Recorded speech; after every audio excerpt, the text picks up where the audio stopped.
Hello and welcome. This is Kevin, also known as AWOL. And in this video, I wanted to show you how to get nice clean starts to your bracelets in case you're wondering how my bracelets always start.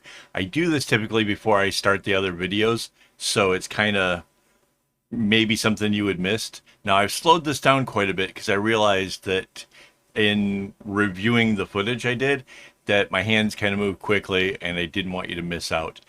I have now just taken aside two strands because I'm doubling up my string, and I made a knot as if I was going to the left. I'm on the right hand side, but I use a left knot. I just do a single one, and that goes over top of all the rest of the strings.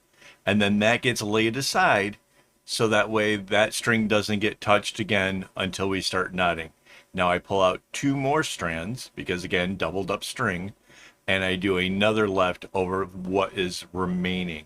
And I want this to be like kind of, I try to get the strings together towards the front just so that way it kind of comes out a little bit neater, but you'll kind of get the hang of trying to get these all lined up next to each other. It takes a little bit of practice, but I've seen some bracelets here recently where people aren't using this method and it gets a little bit sloppy.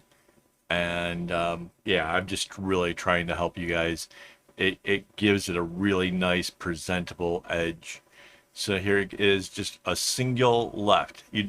I know there's like a feeling like you should do it like a regular full on knot, but don't. It's really, you're just trying to get these things spaced out together and get them lined up in the order that you'll be using them. Now in this case, it was dark, light, light, and then the last string is the dark. So two light ones in a row, and that leaves the dark one at the end.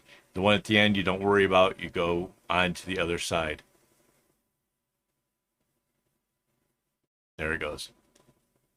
So that's the right side completely finished.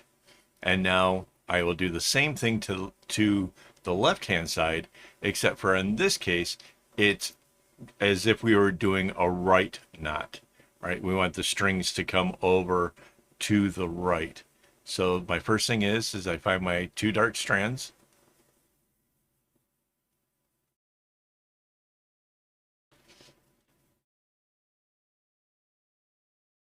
Get everything else grouped together. My strings are a bit tangled. That was the side that Mandy had done the kumi, so those strings are a little bit more tangled. It's a little bit off camera, but you see me trying to get them kind of ungrouped so that way they'll smoothly come together and do this thing. So yeah, I am being cautious to not get my strings in a bunch. So there we go.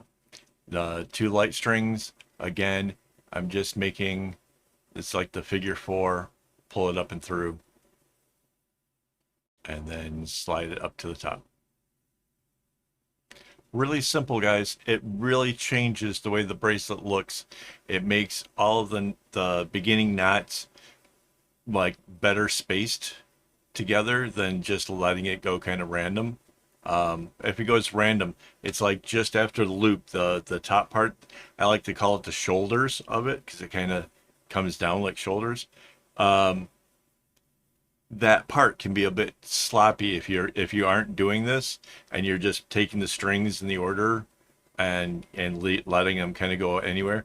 You can end up with like little strands that can easily get caught on things, where this kind of makes it almost like the rest of the bracelet already all anchored down and everything. So this way really will pay off for you. It's really quite helpful. And I don't know why I haven't made a video about this prior. I kind of feel like most of the people watching my videos have been doing bracelets a long time, but recently I kind of noticed some really people that are not as experienced, and I wanted to help them along as well. So there you go. Hopefully this helps out your work. If you have any thoughts, comments, questions, leave it down below. And as always, don't get your strings in a bunch.